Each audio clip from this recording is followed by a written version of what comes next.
ಶ್ರೀ ಗಣಪತಿ ಶಾರದಾ ಗುರುಭ್ಯೋ ನಮಃ.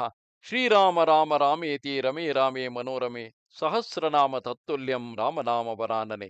ಶ್ರೋತೃಗಳಿಗೆ ರಾಮಾಯಣದ ಮಹಿಮೆಯನ್ನು ತಿಳಿಸುವ ಸ್ಕಾಂದ ಪುರಾಣದ ಉತ್ತರ ಖಂಡದ 5ನೆಯ ಅಧ್ಯಾಯಕ್ಕೆ ಸ್ವಾಗತ. ಅಂತಿಮವಾದ ಅಂದರೆ ರಾಮಾಯಣದ ಮಹಿಮೆಯನ್ನು ತಿಳಿಸುವಲ್ಲಿ ಅಂತಿಮವಾದ ಈ ಅಧ್ಯಾಯದಲ್ಲಿ ರಾಮಾಯಣದ ನವಾಹ ಶ್ರವಣದ ವಿಧಿ, ಮಹಿಮೆ ಮತ್ತು ಫಲವರ್ಣನೆಯನ್ನು ಸೂತರು ಹೇಳುತ್ತಿರುವರು. ಶೌನಕಾದಿ ಮುನಿಗಳಿಗೆ, ಮುನಿವರೇಣ್ಯರೇ, ರಾಮಾಯಣದ ಮಹಾತ್ಮ್ಯವನ್ನು ಕೇಳಿ ಪರಮ ಪ್ರೀತನಾದ ಸನತ್ಕುಮಾರನು ಪುನಃ ಮುನಿಶ್ರೇಷ್ಠರಾದ ನಾರದರನ್ನು ಪ್ರಶ್ನಿಸಿದನು. ಮುನೀಶ್ವರರೇ, ನಿಮ್ಮಿಂದ ನಾನು ಇದುವರೆಗೂ ರಾಮಾಯಣದ ಮಹಿಮೆಯನ್ನು ಕೇಳಿದೆನು. ಈಗ ನಾನು ರಾಮಾಯಣ ಪಾರಾಯಣದ ವಿಧಿಯನ್ನು ತಮ್ಮಿಂದ ಕೇಳಬಯಸಿದ್ದೇನೆ. ಮಹಾಭಾಗರೇ, ತತ್ವಾರ್ಥ ಕೋವಿದರೆ, ಈ ವಿಷಯವನ್ನು ಕೂಡ ಕೃಪೆ ಮಾಡಿ ಯಥಾವತ್ತಾಗಿ ಹೇಳಿರಿ.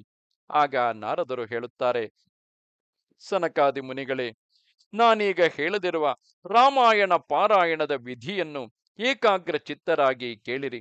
ರಾಮಾಯಣ ಪಾರಾಯಣದ ವಿಧಿಯು ಸರ್ವ ಲೋಕಗಳಲ್ಲಿಯೂ ವಿಖ್ಯಾತವಾಗಿದೆ. ಸ್ವರ್ಗ ಸಂಪತ್ತನ್ನು, ಮೋಕ್ಷ ಸಂಪತ್ತನ್ನು ಅದು ವೃದ್ಧಿಪಡಿಸುತ್ತದೆ. ಅದರ ವಿಧಾನವನ್ನು ನಾನೀಗ ಹೇಳುತ್ತೇನೆ.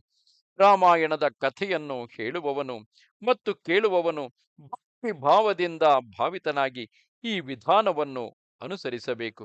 ನೆನಪಿರಲಿ, ಇಲ್ಲಿ ಭಕ್ತಿ ಭಾವವೆಂದರೆ ರಾಮಾಯಣದ ಕಥೆಯನ್ನು ಕೇಳುವಾಗಲೇ ನಮ್ಮ ಜೀವನದಲ್ಲಿ ನಡೆದ ಘಟನೆಗಳು ನಮ್ಮ ನೆನಪಿಗೆ ಬರುವಂತಿರಬೇಕು. ಆ ರೀತಿಯಾದಂತಹ ಶ್ರದ್ಧೆಯಿಂದ ಆ ಕಥೆಯಲ್ಲಿ ನಾವು ಮುಳುಗಿ ಹೋಗಬೇಕು. ಈ ವಿಧಿಯನ್ನು ಅನುಸರಿಸಿ, ಅಂದರೆ ಭಕ್ತಿ ಭಾವದಿಂದ ಭಾವಿತನಾಗಿ ಕೇಳುವಂತಹ ವಿಧಿಯನ್ನು ಅನುಸರಿಸಿ ಪಾರಾಯಣ ಮಾಡಿದರೆ ಕೋಟಿ ಕೋಟಿ ಪಾಪಗಳು ನಷ್ಟವಾಗಿ ಹೋಗುತ್ತವೆ. ಚೈತ್ರ, ಕಾರ್ತೀಕ ಅಥವಾ ಮಾಘ ಮಾಸಗಳಲ್ಲಿ ಶುಕ್ಲ ಪಕ್ಷದ ಪಂಚಮಿಯಿಂದ ಪಾರಾಯಣವನ್ನು ಆರಂಭಿಸಬೇಕು. ಸ್ವಸ್ತಿವಾಚನ ಪೂರ್ವಕವಾಗಿ ಸಂಕಲ್ಪವನ್ನು ಮಾಡಬೇಕು. ಪಂಚಮಿಯಿಂದ ಮೊದಲುಗೊಂಡು 9 ದಿವಸಗಳವರೆಗೂ ರಾಮಾಯಣದ ಅತ್ಯುತ್ತಮವಾದ ಕಥೆಯನ್ನು ಕೇಳಬೇಕು. ಪ್ರಾರಂಭ ಮಾಡುವಾಗ ಭಗವಂತನನ್ನು ಹೀಗೆ ಪ್ರಾರ್ಥಿಸಬೇಕು. ಅದ್ಯ ಪ್ರಭೃತ್ಯಹಂ ರಾಮ ಶೃಣೋಮಿ ತ್ವತ್ ಕಥಾಮೃತಂ ಪ್ರತ್ಯಹಂ ಪೂರ್ಣತಾಮೇತು ಮಮ ರಾಮ ಪ್ರಸಾದತಃ. ರಾಮಭದ್ರ, ಇಂದಿನಿಂದ ಪ್ರತಿನಿತ್ಯವೂ ನಿನ್ನ ಕಥಾಮೃತವನ್ನು ಕೇಳುತ್ತೇನೆ. ನಿನ್ನ ಪ್ರಸನ್ನತೆಯಿಂದಾಗಿ ರಾಮಾಯಣ ಪಾರಾಯಣವು ಅನುದಿನವೂ ಪೂರ್ಣಗೊಳ್ಳಲಿ. ರಾಮಭಕ್ತಿ ಪರಾಯಣನಾದವನು ಪ್ರತಿದಿನವೂ ಉತ್ತರಣಿ ಕಡ್ಡಿಯಿಂದ ಹಲ್ಲುಗಳನ್ನು ಉಜ್ಜಿಕೊಳ್ಳಬೇಕು. ಅನಂತರ ವಿಧಿವತ್ತಾಗಿ ಸ್ನಾನ ಮಾಡಬೇಕು. ಇಂದ್ರಿಯಗಳನ್ನು ಹತೋಟಿಯಲ್ಲಿಟ್ಟುಕೊಂಡು ಬಂಧುಗಳೊಡನೆ ರಾಮಾಯಣದ ಕಥೆಯನ್ನು ಕೇಳಬೇಕು. ತನ್ನ ಕುಲಾಚಾರಕ್ಕೆ ಅನುಸಾರವಾಗಿ ದಂತ ಧಾವನ ಪೂರ್ವಕವಾಗಿ ಸ್ನಾನ ಮಾಡಿ ಬಿಳಿಯ ವಸ್ತ್ರಗಳನ್ನುಟ್ಟು ಶುದ್ಧನಾಗಿ ಸ್ನಾನ ಘಟ್ಟದಿಂದ ಮನೆಗೆ ಬಂದು ಕಾಲುಗಳನ್ನು ತೊಳೆದುಕೊಂಡು ಆಚಮನ ಮಾಡಿ ಮೌನಿಯಾಗಿ ಪ್ರಭುವಾದ ನಾರಾಯಣನನ್ನು ಸ್ಮರಿಸಿಕೊಳ್ಳಬೇಕು. ನಿತ್ಯವೂ ದೇವರ ಪೂಜೆಯನ್ನು ಮಾಡಿ ಭಕ್ತಿ ಭಾವದಿಂದ ಸಂಕಲ್ಪ ಪೂರ್ವಕವಾಗಿ ರಾಮಾಯಣ ಗ್ರಂಥವನ್ನು ಪೂಜಿಸಬೇಕು. ನವಾಹ ಪಾರಾಯಣದ ವ್ರತವನ್ನು ತೊಟ್ಟ ಮನುಷ್ಯನು ಆವಾಹನ, ಆಸನ, ಅರ್ಘ್ಯ ಪಾದ್ಯಾದಿಗಳಿಂದಲೂ ಗಂಧ ಪುಷ್ಪಗಳಿಂದಲೂ ಓಂ ನಮೋ ನಾರಾಯಣಾಯ ಎಂಬ ಅಷ್ಟಾಕ್ಷರಿ ಮಂತ್ರದ ಮೂಲಕ ಭಕ್ತಿ ಪರಾಯಣನಾಗಿ ರಾಮಾಯಣ ಗ್ರಂಥಕ್ಕೆ ಪೂಜೆಯನ್ನು ಮಾಡಬೇಕು. ಸಮಸ್ತ ಪಾಪಗಳ ನಿರಸನಕ್ಕಾಗಿ ತಮ್ಮ ಶಕ್ತಿಗೆ ಅನುಸಾರವಾಗಿ 1 ಬಾರಿ, 2 ಬಾರಿ ಅಥವಾ 3 ಬಾರಿ ಹೋಮವನ್ನು ಮಾಡಬೇಕು. ಯಾವನು ಪ್ರಯತ್ನಪೂರ್ವಕವಾಗಿ ಈ ರಾಮಾಯಣ ಪಾರಾಯಣದ ವಿಧಿಯನ್ನು ಅನುಸರಿಸಿ ಪಾರಾಯಣ ಮಾಡುವನೋ ಅವನು ಪುನರಾವೃತ್ತಿ ರಹಿತವಾದ ವಿಷ್ಣು ಭವನಕ್ಕೆ ಹೋಗುತ್ತಾನೆ. ರಾಮಾಯಣ ಪಾರಾಯಣದ ವ್ರತವನ್ನು ತೊಟ್ಟಿರುವ ಧರ್ಮಾತ್ಮನಾದ ಮನುಷ್ಯನು ಆ ಸಮಯದಲ್ಲಿ ದುಷ್ಟನನ್ನಾಗಲಿ ಪತಿತನನ್ನಾಗಲಿ ಅನ್ನ ವಸ್ತ್ರಾದಿಗಳಿಂದ ಸತ್ಕರಿಸಬಾರದು. ನಾಸ್ತಿಕರನ್ನು, ಧರ್ಮ ಮರ್ಯಾದೆಯಿಂದ ಭ್ರಷ್ಟರಾದವರನ್ನು, ನಿಂದಕರನ್ನು, ಗಾಡಿ ಹೇಳುವವರನ್ನು ರಾಮಾಯಣ ವ್ರತಸ್ಥನು ಮಾತಿನಿಂದಲೂ ಅಭಿನಂದಿಸಬಾರದು. ಪತಿಯು ಜೀವಿಸಿರುವಾಗ ಪರಪುರುಷನಿಂದ ಹುಟ್ಟಿದವನನ್ನು, ಗಾಯಕನನ್ನು, ದೇವರ ಪೂಜೆಯಿಂದ ಜೀವಿಸುವವನ ಅನ್ನವನ್ನು ತಿನ್ನುವವನನ್ನು, ಜೀವಿಕೆಗಾಗಿ ವೈದ್ಯವೃತ್ತಿಯನ್ನು ಅವಲಂಬಿಸಿರುವವನನ್ನು, ಹೊಟ್ಟೆಪಾಡಿಗಾಗಿ ಮಿಥ್ಯಾ ಪ್ರಶಂಸೆಯನ್ನು ಮಾಡಿ ಕಾವ್ಯ ರಚಿಸುವ ಕವಿಯನ್ನು, ದೇವ ದ್ವಿಜರ ವಿರೋಧಿಯನ್ನು, ಪರಾನ್ನದಲ್ಲಿಯೇ ಆಸಕ್ತನಾಗಿರುವವನನ್ನು, ಪರಸ್ತ್ರೀ ಲಂಪಟನನ್ನು, ರಾಮಾಯಣ ವ್ರತಧಾರಿಯು ಮಾತಿನಿಂದಲೂ ಸಮಾಧರಿಸಬಾರದು. ಇಂತಹ ದೋಷಗಳಿಂದ ದೂರವಿದ್ದು ಪರಿಶುದ್ಧನಾಗಿ ಜಿತೇಂದ್ರಿಯನಾಗಿ ಸರ್ವರ ಹಿತದಲ್ಲಿಯೂ ತತ್ಪರನಾಗಿ ರಾಮಾಯಣ ಪಾರಾಯಣವನ್ನು ಮಾಡುವವನು ಶ್ರೇಷ್ಠವಾದ ಸಿದ್ಧಿಯನ್ನು ಪಡೆದುಕೊಳ್ಳುತ್ತಾನೆ. ನಾಸ್ತಿ ಗಂಗಾ ಸಮಂ ತೀರ್ಥಂ ನಾಸ್ತಿ ಮಾತೃ ಸಮೋ ಗುರುಹು ನಾಸ್ತಿ ವಿಷ್ಣು ಸಮೋ ದೇವೋ ನಾಸ್ತಿ ರಾಮಾಯಣಾತ್ ಪರಂ. ಗಂಗಾ ತೀರ್ಥಕ್ಕೆ ಸಮಾನವಾದ ಬೇರೊಂದು ತೀರ್ಥವಿಲ್ಲ. ತಾಯಿಗೆ ಸಮಾನವಾದ ಬೇರೊಬ್ಬ ಗುರುವಿಲ್ಲ. ವಿಷ್ಣುವಿಗೆ ಸಮಾನವಾದ ಬೇರೊಬ್ಬ ದೇವನಿಲ್ಲ. ರಾಮಾಯಣಕ್ಕಿಂತಲೂ ಉತ್ಕೃಷ್ಟವಾದ ಗ್ರಂಥವು ಬೇರೊಂದಿಲ್ಲ. ನಾಸ್ತಿ ವೇದ ಸಮಂ ಶಾಸ್ತ್ರಂ ನಾಸ್ತಿ ಶಾಂತಿ ಸಮಂ ಸುಖಂ ನಾಸ್ತಿ ಸೂರ್ಯ ಸಮಂ ಜ್ಯೋತಿರ್ನಾಸ್ತಿ ರಾಮಾಯಣಾತ್ ಪರಂ. ವೇದಕ್ಕೆ ಸಮಾನವಾದ ಶಾಸ್ತ್ರವು ಬೇರೊಂದಿಲ್ಲ. ಶಾಂತಿಗೆ ಸಮಾನವಾದ ಸುಖವು ಬೇರೊಂದಿಲ್ಲ. ಸೂರ್ಯನಿಗೆ ಸಮಾನವಾದ ಜ್ಯೋತಿಯು ಬೇರೊಂದಿಲ್ಲ. ರಾಮಾಯಣಕ್ಕಿಂತಲೂ ಉತ್ಕೃಷ್ಟವಾದ ಗ್ರಂಥವು ಬೇರೊಂದಿಲ್ಲ. ನಾಸ್ತಿ ಕ್ಷಮಾ ಸಮಂ ಸಾರಂ ನಾಸ್ತಿ ಕೀರ್ತಿ ಸಮಂ ಧನಂ ನಾಸ್ತಿ ಜ್ಞಾನ ಸಮೋ ಲಾಭೋ ನಾಸ್ತಿ ರಾಮಾಯಣಾತ್ ಪರಂ. ಕ್ಷಮೆಗಿಂತಲೂ ಸಾರವತ್ತಾದುದು ಬೇರೊಂದಿಲ್ಲ. ಕೀರ್ತಿಗೆ ಸಮಾನವಾದ ಧನವು ಬೇರೊಂದಿಲ್ಲ. ಜ್ಞಾನಕ್ಕೆ ಸಮಾನವಾದ ಲಾಭವು ಮತ್ತೊಂದಿಲ್ಲ. ರಾಮಾಯಣಕ್ಕಿಂತಲೂ ಉತ್ಕೃಷ್ಟವಾದ ಗ್ರಂಥವು ಬೇರೊಂದಿಲ್ಲ. ರಾಮಾಯಣ ಪಾರಾಯಣದ ನಂತರ ರಾಮಾಯಣ ಪಾರಾಯಣವನ್ನು ಮಾಡಿದ ವೇದವಿದನಾದ ಬ್ರಾಹ್ಮಣನಿಗೆ ದಕ್ಷಿಣ ಸಹಿತವಾಗಿ ಗೋದಾನ ಮಾಡಬೇಕು. ರಾಮಾಯಣ ಪುಸ್ತಕವನ್ನು, ವಸ್ತ್ರಗಳನ್ನು, ಅಲಂಕಾರ ವಸ್ತುಗಳನ್ನು ವಾಚಕನಿಗೆ ಕೊಡಬೇಕು.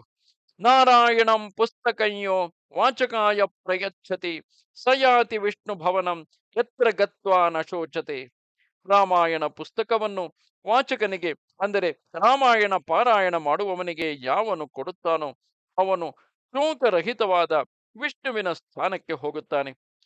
ಬಹುಶಃ ನಮ್ಮ ಈ ಮಾಧ್ಯಮದ ಮೂಲಕ ರಾಮಾಯಣ ಶ್ರವಣವನ್ನು ಮಾಡುತ್ತಿರುವವರಿಗೆ ಇಲ್ಲೊಂದು ಜಿಜ್ಞಾಸೆ ಮೂಡಬಹುದು. ನಾವು ನಿಮಗೆ ಹೇಗೆ ಕೊಡುವುದು ಎಂದು.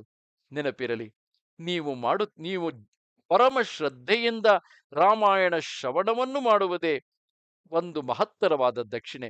ಅದಕ್ಕೂ ಮೀರಿ ದ್ರವ್ಯ ರೂಪದಲ್ಲಾಗಲಿ ಅಥವಾ ಗ್ರಂಥ ರೂಪದಲ್ಲಾಗಲಿ ಅಥವಾ ಇನ್ನಾವುದೇ ವಸ್ತುವಿನ ರೂಪದಲ್ಲಿ ನೀವು ರಾಮಾಯಣ ಶ್ರವಣದ ಫಲವನ್ನು ಪಡೆದುಕೊಳ್ಳ ಸಲುವಾಗಿ ದಾನ ಮಾಡಲೇಬೇಕೆಂಬ ಆಸೆಯಿದ್ದರೆ ಸಮೀಪದಲ್ಲಿ ಯಾವುದಾದರೂ ಶಾಲೆಗಳಿರಬಹುದು. ಆ ಶಾಲೆಗಳಿಗೆ ರಾಮಾಯಣದ ಪುಸ್ತಕಗಳನ್ನು ಕೊಂಡು ದಾನ ಮಾಡಿ. ಅಲ್ಲಿರುವ ಒಂದೆರಡು ಮಕ್ಕಳು ಆ ರಾಮಾಯಣವನ್ನು ಓದಿದರು, ಅವರ ಬದುಕೆ ಬದಲಾಯಿಸಿದರೆ ನಿಮಗೆ ರಾಮಾಯಣದ ಫಲವು ಬಂದಂತೆ. ಓದಿದರೋ ಇಲ್ಲವೋ ಎಂಬುದನ್ನು ತನಿಖೆ ಮಾಡುವ ಅವಶ್ಯಕತೆ ಇಲ್ಲ. ದಾನ ಮಾಡಿ, ಮುಂದಿನದು ಭಗವಂತನ ಇಚ್ಛೆ ಎಂದು ಸುಮ್ಮನಾಗಿ. ಇಲ್ಲವೇ ಸುತ್ತಮುತ್ತಲಲ್ಲಿ ಕೆಲವರು ಬಡಬಗ್ಗರು ದೀನ ದಲಿತರಿರಬಹುದು. ಅವರಿಗೆ ಅನ್ನದಾನವನ್ನು ಏರ್ಪಡಿಸಿ ಅವರು ಉಂಡು ತೃಪ್ತರಾಗಿ ನಿಮ್ಮನ್ನು ಹಾರೈಸಿದರೆ ಆ ರಾಮಾಯಣದ ಫಲವು ನಿಮಗೆ ಬಂದಂತೆಯೇ ಅಲ್ಲವೇ? ಅದೇ ರೀತಿಯಾಗಿ ಇನ್ನಾರು ಹಣದ ತುರ್ತು ಅವಶ್ಯಕತೆಯಲ್ಲಿದ್ದವರಿಗೆ ದ್ರವ್ಯ ದಾನ ಮಾಡಿ. ಆ ಮೂಲಕವೇ ರಾಮಾಯಣ ಶ್ರವಣದ ಫಲವನ್ನು ಪಡೆದುಕೊಳ್ಳಬಹುದು. ಇಂದು ನಾವು ಬಹುಮಾಧ್ಯಮಗಳ ಮೂಲಕ ಆ ರಾಮಾಯಣ ಶ್ರವಣವನ್ನು ಮಾಡುವ ಅವಕಾಶವಿದ್ದಾಗ ಅಲ್ಲೇ ಸಮೀಪದಲ್ಲಿ ನಮ್ಮ ಸುತ್ತಮುತ್ತಲಿನಲ್ಲೇ ಇರುವ ಸಮಾಜಕ್ಕೆ ನಮ್ಮಿಂದ ಕಿಂಚಿತ್ತು ಸಹಾಯವಾದರೂ ಕೂಡ ಆ ಸಹಾಯ ಭಗವಂತನಿಗೆ ಸೇರುತ್ತದೆ. ನಾವು ಮಾಡಿದ ಸಹಾಯವನ್ನು ಭಗವಂತನು ಸ್ವೀಕರಿಸಿದನೆಂದ ಮೇಲೆ ಯಾರಿಗೆ ಯಾವುದನ್ನು ಕೊಡಬೇಕೋ ಆ ಭಗವಂತನೇ ಕೊಡುವನಲ್ಲವೇ?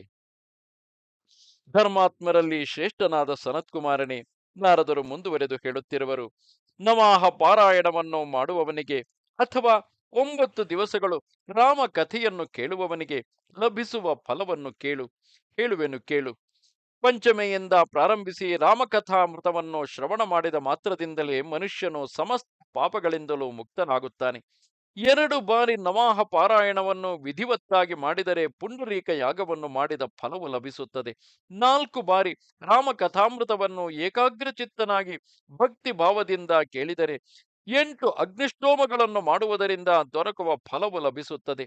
ಮಹಾತ್ಮನಾದ ಪುರುಷನು 5 ಬಾರಿ ರಾಮಾಯಣ ಕಥಾಮೃತ ಶ್ರವಣದ ವ್ರತವನ್ನು ಮುಗಿಸಿದರೆ ಅತ್ಯಗ್ನಿಷ್ಟೋಮಯಾಗದ ಫಲಕ್ಕೆ ಇಮ್ಮಡಿಯಾದ ಫಲವು ಲಭಿಸುತ್ತದೆ. ಏಕಾಗ್ರಚಿತ್ತನಾಗಿ 6 ಬಾರಿ ರಾಮಾಯಣ ಕಥಾಮೃತ ಶ್ರವಣದ ವ್ರತವನ್ನು ಮಾಡಿ ಮುಗಿಸಿದರೆ 8 ಬಾರಿ ಅಗ್ನಿಷ್ಟೋಮ ಯಾಗವನ್ನು ಮಾಡಿದಷ್ಟು ಫಲವು ಸಿಕ್ಕುತ್ತದೆ.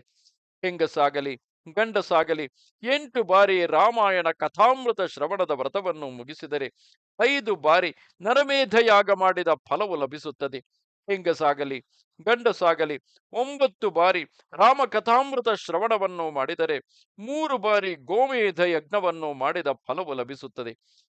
ಹಿಂದೆ ವೇದಗಳ ಕಾಲದಲ್ಲಿ ಈ ರೀತಿಯಾಗಿ ನರಬಲಿ ಕೊಟ್ಟು ಅಥವಾ ಗೋವನ್ನು ಕೂಡ ಬಲಿಯಾಗಿ ಕೊಟ್ಟು ಯಾಗಗಳನ್ನು ಮಾಡುವ ಪದ್ಧತಿ ಇತ್ತೆಂದು ಕೇಳಿಬಲ್ಲೆವು. ಆದರೆ ಇಂದು ಅವೆಲ್ಲವೂ ಇಲ್ಲವಾಗಿದೆ. ಪಶು ವಧೆಯನ್ನೇ ಮುಂದಿನ ದಿನಗಳಲ್ಲಿ ನಿರಾಕರಿಸುತ್ತಾ ಬಂದಿದ್ದಾರೆ. ಆದ ಕಾರಣದಿಂದ ಆ ಯಾಗಗಳನ್ನು ಮಾಡಿದ ಪುಣ್ಯವೇನಿತ್ತೋ ಅದಕ್ಕಿಂತ ಹೆಚ್ಚಿನ ಪುಣ್ಯವನ್ನು ರಾಮಾಯಣ ಕಥಾಶ್ರವಣದಿಂದ ಪಡೆಯಬಹುದು.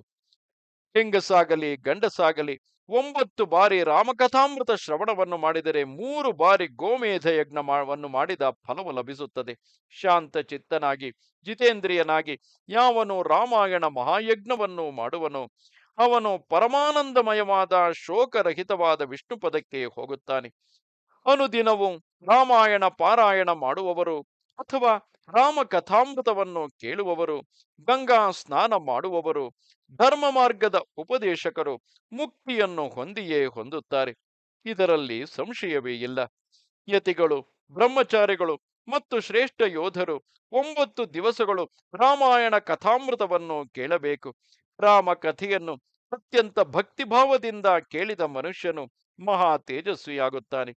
ಅವಸಾನ ನಂತರ ಬ್ರಹ್ಮಲೋಕಕ್ಕೆ ಹೋಗಿ ಅಲ್ಲಿ ಮಹಾನಂದವನ್ನು ಅನುಭವಿಸುತ್ತಾನೆ. ವಿಪ್ರೇಂದ್ರರೇ, ಆದುದರಿಂದ ರಾಮಾಯಣ ಕಥಾಮೃತವನ್ನು ಕೇಳಿರಿ. ಶ್ರೋತೃಗಳಿಗೆ ಇದು ಪರಮೋತ್ಕೃಷ್ಟವಾದ ಶ್ರವಣೀಯ ವಸ್ತುವಾಗಿದೆ. ಪವಿತ್ರ ಗ್ರಂಥಗಳಲ್ಲಿ ಪರಮ ಪವಿತ್ರ ಗ್ರಂಥವಾಗಿದೆ. ರಾಮಾಯಣ ಕಥಾಶ್ರವಣವು ದುಸ್ವಪ್ನ ನಾಶಕವು, ಧನ ಪ್ರಾಪಕವು. ಆದುದರಿಂದ ಇದನ್ನು ಪ್ರಯತ್ನಪೂರ್ವಕವಾಗಿ ಶ್ರವಣ ಮಾಡಬೇಕು. ಶ್ರದ್ಧಾಯುಕ್ತನಾದ ಮನುಷ್ಯನು ಶ್ಲೋಕವನ್ನಾಗಲಿ ಶ್ಲೋಕಾರ್ಧವನ್ನಾಗಲಿ ಪಠಿಸಿದರೂ ಕೋಟಿ ಕೋಟಿ ಉಪಪಾತಕಗಳಿಂದ ಒಡನೆಯೇ ಮುಕ್ತನಾಗುತ್ತಾನೆ. ಇದು ಅತ್ಯಂತ ಪವಿತ್ರ ವಸ್ತುವಾದುದರಿಂದ ಸತ್ಪುರುಷರಿಗೆ ಮಾತ್ರವೇ ಇದನ್ನು ಬೋಧಿಸಬೇಕು. ಅಂದರೆ ಯಾರಿಗೆ ಆಸಕ್ತಿ ಇಲ್ಲವೋ ಅವರಿಗೆ ಬಲವಂತವಾಗಿ ಕೇಳುವಂತೆ ಅಥವಾ ಬೋಧಿಸುವ ಕಾಯಕಕ್ಕಾಗಲಿ ಹೋಗಬಾರದು. ರಾಮಾಯಣ ಕಥಾಮೃತವನ್ನು ರಾಮಮಂದಿರದಲ್ಲಾಗಲಿ ಪುಣ್ಯಕ್ಷೇತ್ರಗಳಲ್ಲಾಗಲಿ ಸತ್ಪುರುಷರ ಸಭೆಗಳಲ್ಲಾಗಲಿ ಹೇಳಬೇಕು. ಬ್ರಾಹ್ಮಣರನ್ನು ದ್ವೇಷಿಸುವುದರಲ್ಲಿಯೇ ನಿರತರಾಗಿರತಕ್ಕವರಿಗೂ, ಅಂದರೆ ಯಾರು ಸಾಧು ಸಜ್ಜನರಾಗಿ ಅಧ್ಯಾಪನದಲ್ಲಿಯೇ ತೊಡಗಿರುವರು, ಯಾವ ಜಾತಿಗೆ ಸೇರಿದವರಾಗಿದ್ದರೂ ಅಂತಹವರನ್ನೇ ಇಲ್ಲಿ ಬ್ರಾಹ್ಮಣರೆಂದು ಸಂಬೋಧಿಸಿ, ಅಂತಹವರನ್ನು ದ್ವೇಷಿಸುವುದರಲ್ಲಿ ನಿರತರಾಗಿರತಕ್ಕವರಿಗೂ, ದಂಭಾಚಾರಿಗಳಿಗೂ, ಜನರನ್ನು ವಂಚಿಸುವ ವೃತ್ತಿಯನ್ನು ಅವಲಂಬಿಸಿರುವವರಿಗೂ ಉತ್ತಮೋತ್ತಮವಾದ ಈ ರಾಮಾಯಣದ ಕಥೆಯನ್ನು ಹೇಳಬಾರದು. ಮೋಕ್ಷಕ್ಕೆ ಸಾಧನವಾದ ಈ ರಾಮಕಥಾಮೃತವನ್ನು ಕಾಮ ಕ್ರೋಧಾದಿಗಳನ್ನು ತ್ಯಜಿಸಿದವರಿಗೂ, ರಾಮ ಭಕ್ತಿಯಲ್ಲಿಯೇ ಆಸಕ್ತವಾದ ಮನಸ್ಸುಳ್ಳವರಿಗೂ, ಗುರು ಭಕ್ತರಿಗೂ ಹೇಳಬೇಕು. ಯಾವ ಕಾರಣದಿಂದಾಗಿ ಈ ರೀತಿಯಾಗಿ ನಮ್ಮ ಹಿರಿಯರು ನಿಷೇಧಿಸಿರಬಹುದು? ಏಕೆಂದರೆ ಯಾವ ವ್ಯಕ್ತಿ ಮೂರ್ಖನಿರುತ್ತಾನೋ, ಯಾವ ವ್ಯಕ್ತಿ ಸನ್ಮಾರ್ಗದಲ್ಲಿ ಇರುವುದಿಲ್ಲವೋ ಅಂತಹ ವ್ಯಕ್ತಿಯ ಜೊತೆಯಲ್ಲಿ ರಾಮಾಯಣದ ಕಥೆಯ ಕುರಿತು ಯಾವ ಚರ್ಚೆಯಲ್ಲಿ ನಡೆದರೂ ಅದರಿಂದ ವಿತಂಡವಾದದಲ್ಲಿಯೇ ತೊಡಗಿ ನಮ್ಮನ್ನೇ ತಪ್ಪುದಾರಿಗೆಳೆಯುವ ಸಂಭವವಿರುತ್ತದೆ. ಆ ಕಾರಣದಿಂದಾಗಿಯೇ ಸತ್ಕಥಾ ಕಾಲಕ್ಷೇಪವನ್ನು ಯಾವಾಗಲೂ ಸತ್ಸಂಗದಲ್ಲಿಯೇ ಮಾಡಬೇಕಲ್ಲವೇ? ಸರ್ವದೇವಮಯೋ ರಾಮ ಸ್ಮೃತಶ್ಚಾತ್ರಿ ಪ್ರಣಾಶನಃ ಸದ್ಭಕ್ತ ವತ್ಸಲೋ ದೇವೋ ಭಕ್ತ್ಯಾ ತುಷ್ಯತೆ ನಾನ್ಯಥಾ. ಶ್ರೀರಾಮನು ಸರ್ವದೇವಮಯನು. ಶ್ರೀರಾಮನಲ್ಲಿಯೇ ಎಲ್ಲ ದೇವತೆಗಳು ಇರುವರು. ಸ್ಮರಿಸಿಕೊಂಡೊಡನೆಯೇ ಭಕ್ತರ ಪೀಡೆಗಳೆಲ್ಲವನ್ನು ವಿನಾಶಗೊಳಿಸುತ್ತಾನೆ. ಸದ್ಭಕ್ತರ ವಿಷಯದಲ್ಲಿ ತುಂಬಾ ಪ್ರೀತಿಯುಳ್ಳ ದೇವನಿವನು. ಭಕ್ತಿಯಿಂದಲೇ ಸಂತುಷ್ಟನಾಗುತ್ತಾನೆ. ಇವನ ಒಲುಮೆಗೆ ಬೇರೆ ಯಾವ ಉಪಾಯವೂ ಇಲ್ಲ. ಮನುಷ್ಯನು ಬುದ್ಧಿಶೂನ್ಯನಾಗಿ ನಾಮ ಸಂಕೀರ್ತನೆಯನ್ನು ಮಾಡಿದರೂ ಸ್ಮರಿಸಿಕೊಂಡರೂ ಪಾಪಗಳಿಂದ ಮುಕ್ತನಾಗುತ್ತಾನೆ ಮತ್ತು ಪರಮ ಪದವನ್ನು ಸೇರುತ್ತಾನೆ. ಸಂಸಾರ ಘೋರ ಕಾಂತಾರ ದಾವಾಗ್ನಿರ್ಮಧುಸೂದನ ಸ್ಮರ್ತೃಣಾಂ ಸರ್ವ ಪಾಪಾನಿ ನಾಶಯತ್ಯಾಶು ಸತ್ತಮಾಹ. ಸತ್ಪುರುಷರೇ, ಮಧುಸೂದನನು ಸಂಸಾರವೆಂಬ ಘೋರವಾದ ಅರಣ್ಯಕ್ಕೆ ದಾವಾಗ್ನಿಯಂತೆ, ಕಾಡು ಗಿಚ್ಚು ಅರಣ್ಯವನ್ನು ಸುಡುವಂತೆ ಶ್ರೀರಾಮನು ಭಕ್ತರ ಸಂಸಾರ ಬಂಧನವನ್ನು ವಿನಾಶಗೊಳಿಸುತ್ತಾನೆ. ಸ್ಮರಿಸುವವರ ಪಾಪಗಳನ್ನು ಬಹಳ ಬೇಗ ಹೋಗಲಾಡಿಸುತ್ತಾನೆ. ಯಾವನಿಗೆ ರಾಮನಾಮದಲ್ಲಿ ಭಕ್ತಿಯುಕ್ತವಾದ ಪ್ರೀತಿ ಇರುವುದೋ ಅವನೇ ಕೃತಕೃತ್ಯನು, ಸರ್ವಶಾಸ್ತ್ರಾರ್ಥ ಕೋವಿದನು. ರಾಮನಾಮ ರಸದಲ್ಲಿ ಪ್ರೀತಿಯುಳ್ಳವನು ಸಂಪಾದಿಸಿದ ತಪಸ್ಸು ಪವಿತ್ರವಾಗಿರುತ್ತದೆ, ಸಫಲವಾಗುತ್ತದೆ. ರಾಮನಾಮ ಕೀರ್ತನವೆಂಬ ರಸದಲ್ಲಿ ಅಭಿರುಚಿ ಇರದಿದ್ದರೆ ರಾಮಾಯಣ ಕಥಾಮೃತ ಶ್ರವಣದಲ್ಲಿಯೂ ಪ್ರೀತಿ ಎಂಬುದು ಇರುವುದಿಲ್ಲ. ಘೋರವಾದ ಈ ಕಲಿಯುಗದಲ್ಲಿ ರಾಮಾಯಣವನ್ನು ಮತ್ತು ಶ್ರೀರಾಮನಾಮವನ್ನು ಆಶ್ರಯಿಸಿರುವವರೇ ಕೃತಕೃತ್ಯರು. ರಾಮಾಯಣ ಕಥಾಮೃತವನ್ನು 9 ದಿವಸಗಳು ಕೇಳಬೇಕು. ಯಾರು ಹೀಗೆ ವಿಧಿವತ್ತಾಗಿ ಶ್ರೀರಾಮನ ಕಥೆಯನ್ನು ಕೇಳುವರೋ ಅವರೇ ಕೃತಾರ್ಥರು. ಮಹಾತ್ಮರಾದ ಅವರಿಗೆ ನಿತ್ಯವೂ ನನ್ನ ನಮಸ್ಕಾರಗಳಿರಲಿ. ರಾಮನಾಮೈವ ನಾಮೈವ ನಾಮೈವ ಮಮ ಜೀವನಂ ಕಲೌ ನಾಸ್ತ್ಯೈವ ನಾಸ್ತ್ಯೈವ ಗತಿರನ್ಯಥ. ಶ್ರೀರಾಮನಾಮವೇ ಜಯ ರಾಮನಾಮವೇ ಜಯ ಜಯ ರಾಮನಾಮವೇ ನನ್ನ ಜೀವನವು. ಕಲಿಯುಗದಲ್ಲಿ ಪರಮಗತಿಯನ್ನು ಹೊಂದಲು ಇದಕ್ಕಿಂತ ಬೇರೆ ಯಾವ ಉಪಾಯವೂ ಇಲ್ಲ, ಇಲ್ಲ, ಇಲ್ಲವೇ ಇಲ್ಲ. ಸೂತರು ಹೇಳುತ್ತಾರೆ, ಹೀಗೆ ಸನತ್ಕುಮಾರನು ನಾರದರಿಂದ ಜ್ಞಾನೋಪದೇಶವನ್ನು ಪಡೆದು ಒಡನೆಯೇ ಪರಮಾನಂದ ಸುಖವನ್ನು ಅನುಭವಿಸಿದನು. ಆದುದರಿಂದ ವಿಪ್ರಶ್ರೇಷ್ಠರೇ, ಶೌನಕಾದಿಗಳನ್ನು ಕುರಿತು ಹೇಳುತ್ತಿರುವುದು, ರಾಮಾಯಣ ಕಥಾಮೃತವನ್ನು 9 ದಿವಸಗಳ ಕಾಲ ನೀವು ಕೇಳಿರಿ. ಹೀಗೆ ಕೇಳುವವನು ಸಮಸ್ತ ಪಾಪಗಳಿಂದಲೂ ಬಿಡುಗಡೆ ಹೊಂದುತ್ತಾನೆ. ಈ ಮಹಾಕಾವ್ಯವನ್ನು ಕೇಳಿದ ನಂತರ ವಾಚಕನನ್ನು ಸತ್ಕರಿಸಿ ಗೌರವಿಸುವವನ ವಿಷಯದಲ್ಲಿ ಲಕ್ಷ್ಮೀ ಸಹಿತನಾದ ಮಹಾವಿಷ್ಣುವು ಸುಪ್ರೀತನಾಗುತ್ತಾನೆ, ವಾಚಕನು ಸುಪ್ರೀತನಾಗುತ್ತಾನೆ. ವಾಚಕನು ಸುಪ್ರೀತನಾದರೆ ಬ್ರಹ್ಮ ವಿಷ್ಣು ಮಹೇಶ್ವರರು ಸುಪ್ರೀತರಾಗುತ್ತಾರೆ. ಇದನ್ನು ಪುನರ್ವಿಮರ್ಶಿಸಬೇಕಾದ ಕಾರ್ಯವೇ ಇಲ್ಲ. ತನ್ನಲ್ಲಿರುವ ಐಶ್ವರ್ಯಕ್ಕೆ ತಕ್ಕಂತೆ ಶ್ರೋತೃವು ವಾಚಕನಿಗೆ ಗೋವನ್ನು, ವಸ್ತ್ರಗಳನ್ನು, ಸುವರ್ಣವನ್ನು ಮತ್ತು ರಾಮಾಯಣ ಗ್ರಂಥವನ್ನು ದಾನವಾಗಿ ಕೊಡಬೇಕು. ಹೀಗೆ ವಾಚಕನಿಗೆ ದಾನ ಮಾಡುವುದರಿಂದ ಪ್ರಾಪ್ತವಾಗುವ ಪುಣ್ಯ ಫಲಗಳನ್ನು ಹೇಳುವೆನು. ಏಕಾಗ್ರತೆಯಿಂದ ಕೇಳಿರಿ. ಭೂತ ವೇತಾಲಾದಿ ಗ್ರಹಗಳು ಆತನನ್ನು ಬಾಧೆಪಡಿಸುವುದಿಲ್ಲ. ಸಮಸ್ತವಾದ ಶ್ರೇಯಸ್ಸುಗಳು ಲಭಿಸುತ್ತವೆ. ಅವನಿಗೆ ಅಗ್ನಿ ಬಾಧೆಯಿರುವುದಿಲ್ಲ. ಕಳ್ಳ ಕಾಕರಿಂದ ಭಯವಿರುವುದಿಲ್ಲ. ಜನ್ಮ ಜನ್ಮಾಂತರಗಳಿಂದ ಉಪಾರ್ಜಿತವಾದ ಪಾಪಗಳಿಂದಲೂ ಒಡನೆಯೇ ಮುಕ್ತನಾಗುತ್ತಾನೆ. ದೇಹಾಂತ್ಯದಲ್ಲಿ ತನ್ನ 7 ತಲೆಮಾರಿನವರೊಡನೆ ಮೋಕ್ಷವನ್ನು ಹೊಂದುತ್ತಾನೆ. ಹೀಗೆ ಹಿಂದೆ ನಾರದರು ಸನತ್ಕುಮಾರನಿಗೆ ಹೇಳಿದ ರಾಮಾಯಣ ಮಹಾತ್ಮ್ಯವನ್ನು ಭಕ್ತಿಯಿಂದ ಪ್ರಶ್ನಿಸಿದ ನಿಮಗೂ ಹೇಳಿದ್ದೇನೆ. ರಾಮಾಯಣ ಮಹಾಕಾವ್ಯವು ಸಮಸ್ತ ವೇದಾರ್ಥಗಳಿಗೂ ಸಮ್ಮತವಾದುದು. ಸರ್ವ ಪಾಪ ವಿನಾಶಕವು, ಪುಣ್ಯಪ್ರದವು, ಸಮಸ್ತ ದುಃಖ ವಿನಾಶಕವು, ಸಮಸ್ತ ಪುಣ್ಯ ಫಲಗಳನ್ನು ಕೊಡತಕ್ಕದು, ಸಮಸ್ತ ಯಜ್ಞಗಳ ಫಲವನ್ನು ಕೊಡತಕ್ಕದು. ಯಾವ ವಿದ್ವಾಂಸರು ಇದರಲ್ಲಿರುವ ಒಂದು ಶ್ಲೋಕವನ್ನಾಗಲಿ ಶ್ಲೋಕಾರ್ಧವನ್ನಾಗಲಿ ಪಠನ ಮಾಡುವರೋ ಅಂತಹವರಿಗೆ ಯಾವಾಗಲೂ ಪಾಪದ ಬಂಧನವಿರುವುದಿಲ್ಲ. ಶ್ರೀರಾಮನಿಗೆ ಸಮರ್ಪಿತವಾದ ಈ ರಾಮಾಯಣ ಕಾವ್ಯವು ಪುಣ್ಯತಮವಾದುದು, ಸಮಸ್ತ ಕಾಮನೆಗಳನ್ನು ಕೊಡತಕ್ಕದು. ಭಕ್ತಿಯಿಂದ ಯಾರು ಇದನ್ನು ಕೇಳುವರೋ ಅವರಿಗೆ ಲಭಿಸುವ ಫಲಗಳನ್ನು ಕೇಳಿರಿ. 100 ಜನ್ಮಗಳಿಂದ ಶೇಖರಿಸಿದ ಪಾಪಗಳಿಂದ ಒಡನೆಯೇ ಮುಕ್ತರಾಗಿ 1000 ತಲೆಮಾರಿನವರೊಡನೆ ಪರಮ ಪದಕ್ಕೆ ಹೋಗುತ್ತಾರೆ. ಕಿಂ ತೀರ್ಥೈ ಗೋ ಕಿಂ ತೀರ್ಥೈರ್ ಗೋಪ್ರದಾನೈರ್ವಾ ಕಿಂ ತಪೋಭಿ ಕಿಮಧ್ವರೈಃ ಅಹನ್ಯಹನಿರಾಮಸ್ಯ ಕೀರ್ತನಂ ಪರಿಶ್ರಣ್ವತಾಂ. ಅನುದಿನವೂ ರಾಮನಾಮವನ್ನು ಕೀರ್ತನ ಮಾಡುವವರಿಗೆ ತೀರ್ಥಯಾತ್ರೆಯಿಂದಾಗಲಿ, ಗೋದಾನದಿಂದಾಗಲಿ, ತಪಸ್ಸುಗಳಿಂದಾಗಲಿ, ಯಾಗಗಳಿಂದಾಗಲಿ ಏನು ಪ್ರಯೋಜನ? ಶ್ರೀರಾಮನಾಮವನ್ನು ಪ್ರತಿದಿನವೂ ಕೀರ್ತನ ಮಾಡುವವರಿಗೆ ಈ ಯಾವುದರ ಅವಶ್ಯಕತೆಯೂ ಇಲ್ಲ. ರಾಮನಾಮ ಕೀರ್ತನದಿಂದಲೇ ಆ ಎಲ್ಲ ಕರ್ಮಗಳ ಫಲವು ಸಿದ್ಧಿಸುತ್ತದೆ. ಈ ಹಿಂದೆಯೇ ಹೇಳಿದಂತೆ ಬ್ರಹ್ಮಚೈತನ್ಯ ಸ್ವಾಮಿ ಗೋಂದಾವಲೇಕರ್ ಮಹಾರಾಜ್ರವರ ಪ್ರವಚನಗಳನ್ನು ಈ ನಮ್ಮ ಚಾನೆಲ್ನಲ್ಲೇ ಸುಮಾರು 365 ಪ್ರವಚನಗಳ ಒಂದು ಗುಚ್ಛ ಪ್ಲೇಲಿಸ್ಟ್ ಲಭ್ಯವಿದೆ. ಕೇಳಿ ನೋಡಿ. ಅದನ್ನು ಕೇಳಿದಾಗಲೇ ರಾಮನಾಮವನ್ನೇ ಜೀವನ ಪರ್ಯಂತ ಪಾಲಿಸಿ ಅದನ್ನೇ ತಮ್ಮ ಎಲ್ಲ ಶಿಷ್ಯರಿಗೂ ಬೋಧಿಸಿದಂತಹ ಒಂದು ಮಹಾನ್ ಚೇತನವು ಕೊಟ್ಟಿರುವಂತಹ ಅಂತಹ ಒಬ್ಬ ಮಹಾನ್ ಚೇತನವು ಕೊಟ್ಟಿರುವಂತಹ ವಿಷಯಗಳ ಅರಿವಾಗುತ್ತದೆ. ರಾಮ ಎಂಬ ಶಬ್ದ ಎಷ್ಟೇ ಉಚ್ಚಾರಣೆಯೇ ಬಾರದವನು, ಭಾಷೆಯೇ ಬಾರದವನು, ಓದು ಬರಹವನ್ನೂ ಕೂಡ ತಿಳಿಯದವನಿಗೂ ಕೂಡ ನಿರಕ್ಷರ ಕುಕ್ಷಿಯಾದಂತಹ ರತ್ನಾಕರನೆಂಬ ಬೇಡನೆ ರಾಮನಾಮವನ್ನು ಸ್ಮರಣೆ ಮಾಡುವುದರಿಂದಲೇ ವಾಲ್ಮೀಕಿ ಮುನಿಯಾಗುವುದಾದರೆ, ನಮ್ಮಂತಹ ಸಾಧಾರಣ ವ್ಯಕ್ತಿಗಳು ಒಂದಷ್ಟು ಜೀವನದಲ್ಲಿ ಸುಖ, ಶಾಂತಿ, ನೆಮ್ಮದಿಯನ್ನು ಅದೇ ರಾಮನಾಮ ಸ್ಮರಣೆಯಿಂದ ಪಡೆಯಬಹುದಲ್ಲವೇ?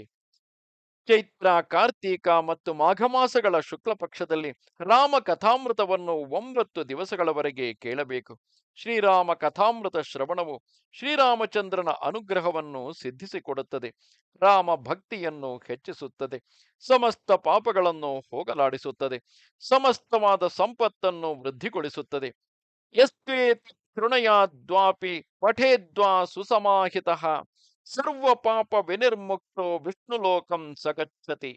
ಯಾವನು ಶ್ರೀಮದ್ ರಾಮಾಯಣವನ್ನು ಪಾರಾಯಣ ಮಾಡುವನೋ, ರಾಮ ಕಥಾಮೃತವನ್ನು ಕೇಳುವನೋ, ಅಂತಹವನು ಸಮಸ್ತ ಪಾಪಗಳಿಂದಲೂ ಮುಕ್ತನಾಗಿ ವಿಷ್ಣುವಿನ ಲೋಕಕ್ಕೆ ಹೋಗುತ್ತಾನೆ. ಇಲ್ಲಿಗೆ ಸ್ಕಾಂದ ಪುರಾಣದ ಉತ್ತರ ಖಂಡದಲ್ಲಿ ನಾರದ ಸನತ್ಕುಮಾರ ಸಂವಾದದಲ್ಲಿ ಶ್ರೀಮದ್ ರಾಮಾಯಣ ಮಹಾತ್ಮ್ಯದ ಫಲಾನುಕೀರ್ತನವೆಂಬ 5ನೆಯ ಅಧ್ಯಾಯವು ಮುಗಿದುದು. ನಮಸ್ತೆ ಶಾರದೆ ದೇವಿ, ಕಾಶ್ಮೀರ ಪುರವಾಸಿನಿ, ತ್ವಾಮಹಂ ಪ್ರಾರ್ಥಯೇ ನಿತ್ಯಂ, ವಿದ್ಯಾದಾನಂಚ ದೇಹಿಮೆ. ನಮಸ್ಕಾರ.